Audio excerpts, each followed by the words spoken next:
Hello tout le monde, j'espère que vous allez bien et bienvenue dans cette petite vidéo du lundi. On va parler de Bitcoin et d'Ethereum, on va pas forcément parler d'autre chose parce qu'il n'y a toujours pas eu de commentaires sous les vidéos, donc voilà, pas de souci. Alors, la semaine passée on était ici, j'avais dit si on a un retest aux alentours des 44,4, c'est là que je veux shorter pour viser les 41. Bon, j'ai pas eu mon entrée short, c'est pas grave, mais on peut voir que les prix ont reculé. Est-ce qu'on va continuer à descendre? Je sais pas, honnêtement, le passé j'avais dit que acheter 41, même avec un stop ouvert au 40K, je suis chaud et j'ai pas forcément changé d'avis. J'avais parlé d'un setup qui aurait été de prendre la liquidité ici, de récupérer le niveau pour remonter. Je suis pas certain qu'on arrive à faire ça et je vais expliquer pourquoi. C'est parce que sur des échelles de temps plus petites, et je vais faire un truc que je fais pas souvent, mais c'est sortir le 1 heure, c'est que sur le 1 heure, on a quelque chose qui pourrait éventuellement se mettre en place. Donc ça c'est un mini range en gros. Si vous regardez la manière dont les prix ont évolué ici, on peut prendre ça comme un mini range. Bon, on peut même mettre le parti supérieur du range ici parce qu'on a tapé plusieurs fois entre ces deux valeurs. Ici on a fait une petite excursion en dehors, on a tapé dedans. Deuxième excursion, on a la cassure, ce qui est normalement censé être bearish, mais bon, pour rappel on a quand même fait déjà une retrace qui n'est pas négligeable. Et là on a récupéré le niveau. Récupération du niveau, première chose qui est positive. Maintenant, ce qu'on attend, c'est une cassure de structure de marché en 1 heure. On est sur du 1 heure. Donc, pour rappel, on est vraiment sur des échelles de temps qui sont petites. D'habitude, je ne descends pas en dessous du 4 heures pour les vidéos.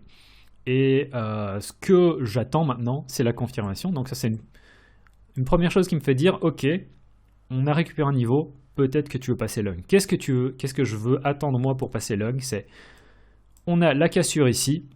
Et sur la cassure, une fois qu'on a la cassure, acheter un retest. Acheter un retest, ça veut dire quoi? Idéalement, acheter un retest le plus proche du support. Et c'est un peu comme ce qu'on avait eu ici, c'est-à-dire qu'on a eu la cassure, on n'a pas fait de retest, c'est malheureux, parfois on n'a pas son entrée, mais c'est pas grave. L'idée c'est de faire quand même attention à son plan de trading. Donc une fois qu'on a ça, hop, ok, se dire qu'on peut acheter les 42K pour viser, bon, dans un premier temps, ce sommet ici, et dans un deuxième temps, en fait, le haut du range. Le haut du range et le sommet seront tellement proches que, bon, bah, du coup, il faudra peut-être prendre les profits directement. On peut attendre, en fait, d'aller chercher le haut du range pour prendre les profits.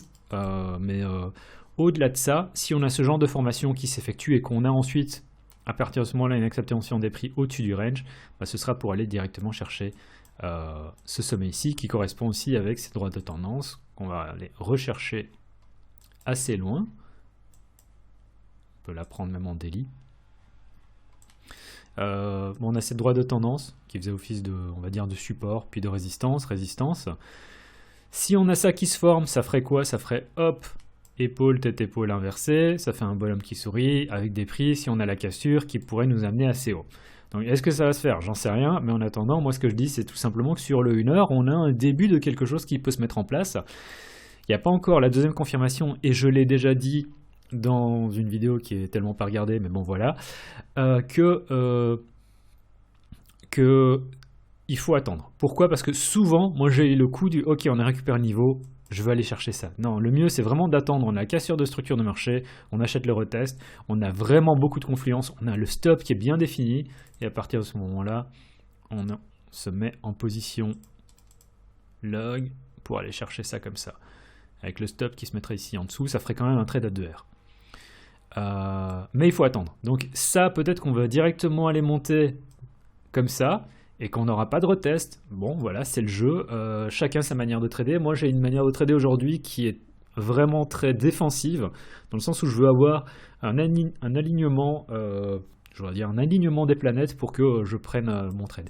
Si vous êtes en mode assez agressif, vous pourriez éventuellement déjà prendre une position à partir de là où on est pour se dire ok, on peut aller chercher beaucoup plus haut. C'est totalement faisable. Mais voilà, donc ça c'est pour BTC, j'ai pas grand chose à dire. Je peux regarder vite fait la tête. J'aime pas trop en fait la tête de l'hebdo, dans le sens où pour le moment, si on regarde, est-ce que j'ai dessiné ça sur d'autres charts? Non. Si on regarde, c'est ce dont je parlais dans la vidéo de la semaine passée. C'est on était ici, et si on fermait dans le rouge, honnêtement, en hebdo, c'est potentiellement un signe pour dire que BTC va aller chercher plus bas. Ceci dit, on est sur les échelles de temps plus petites, ben, qui sait ce qui peut se passer. En attendant, si on arrive justement à clôturer dans le vert ici cette semaine, ce sera assez positif parce qu'à partir de ce moment-là, on évoluerait entre deux autres bornes, qui seraient pour moi ces bornes aussi. On peut la prendre comme ça. Peut-être cette borne-là. Dessiner un truc comme ça. Et donc entre ces deux valeurs. Et à partir de ce moment-là, ça pourrait être également assez intéressant de se dire qu'on peut remonter vers les 47, peut-être casser les 47. Parce que, comme j'ai expliqué, si on arrive à casser les 47, il suffit de regarder à nouveau ce truc-là ici, ça veut dire on est potentiellement en train d'effectuer l'épaule tête-épaule et qu'on peut continuer à monter plus haut, voire carrément aller chercher ce sommet au 50K. Voilà. Je sais que, en tout cas pour le moment, la formation en hebdo est pas géniale, même assez bearish, mais sur des échelles de temps plus petites. Ben voilà, j'avais dessiné ce niveau-là. Sur des échelles de temps assez petites, on a potentiellement un retournement qui pourrait s'effectuer. Donc à voir. Ça c'était pour l'hebdo. En daily, j'ai pas grand chose à dire. On a fait la cassure de structure de marché ici. Ouais, donc l'idée ce serait éventuellement de racheter le retest du niveau ici, qu'on n'a pas encore vraiment fait, mais on n'est pas obligé de le faire, d'autant plus que là on a également ce qu'on appelle un peu de liquidité, qu'on a tapé dedans. Donc ouais.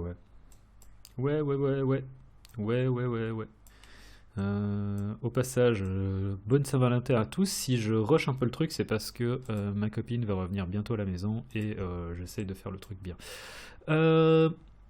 Donc voilà, c'est tout ce que j'ai expliqué. Potentiellement quelque chose qui pourrait se mettre en place. Ça ne veut pas dire que ça va se faire en une seule fois, hein. Comme j'ai dit, il faudra d'abord cassure, puis retest, et peut-être qu'on va encore faire un peu de chop, mais l'idée c'est de passer long pour moi, une fois qu'on a la cassure de structure de marché en 1 heure. Voilà, j'ai pas grand chose à dire, hein. Ethereum contre BTC, ça pue du cul pour moi.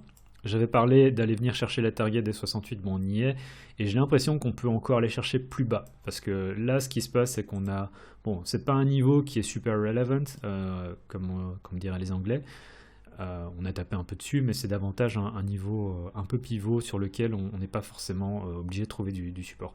Là si on passe en dessous, honnêtement je me dis qu'on peut aller chercher ça, voire carrément aller chercher dans le jaune. Et là ce sera assez bear. Ça ne veut pas dire que Ethereum contre USD va directement aussi dumper, mais on va dire que si maintenant BTC se met pas à pumper aussi, je veux dire, si pas pumper, mais au moins avoir un peu de bullishness, bah à mon avis, Ethereum contre USD. Ma copine vient de revenir, je sais plus ce que je disais, simplement que si on n'a pas un band sur BTC, si on a un band sur BTC, en fait, Ethereum pourrait éventuellement faire du surplace.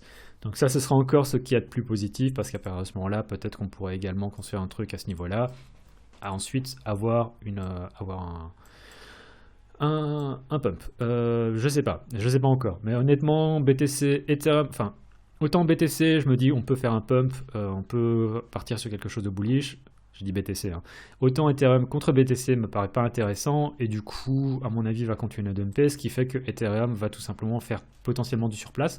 Ce qui pourrait se passer aussi, c'est que à partir des niveaux où on est actuellement, en fonction de ce qui se passe sur BTC, si on a également ça c'est un truc que j'avais pris en plus, donc je suis assez content, c'est que là c'est un peu la même chose, hein. Si on a une récupération de niveau et qu'on arrive, ouais, il faut encore que je sorte plus bas, voilà, c'est un peu comme ça, récupération de niveau. Si on a la récupération de niveau dans un premier temps, et en plus là la cassure de structure de marché elle est pas loin, donc c'est bien. C'est typiquement le genre de choses que vous voulez voir, c'est on récupère niveau, on casse structure de marché, on arrive sur le retest, on vise ça dans un premier temps, et au-dessus de ça on pourrait rechercher à nouveau les 3000. Voilà, ça c'est également pour Ethereum. Je serais davantage dans l'idée de chercher des longs plutôt que d'essayer de shorter ça, parce que c'est peut-être un bottom.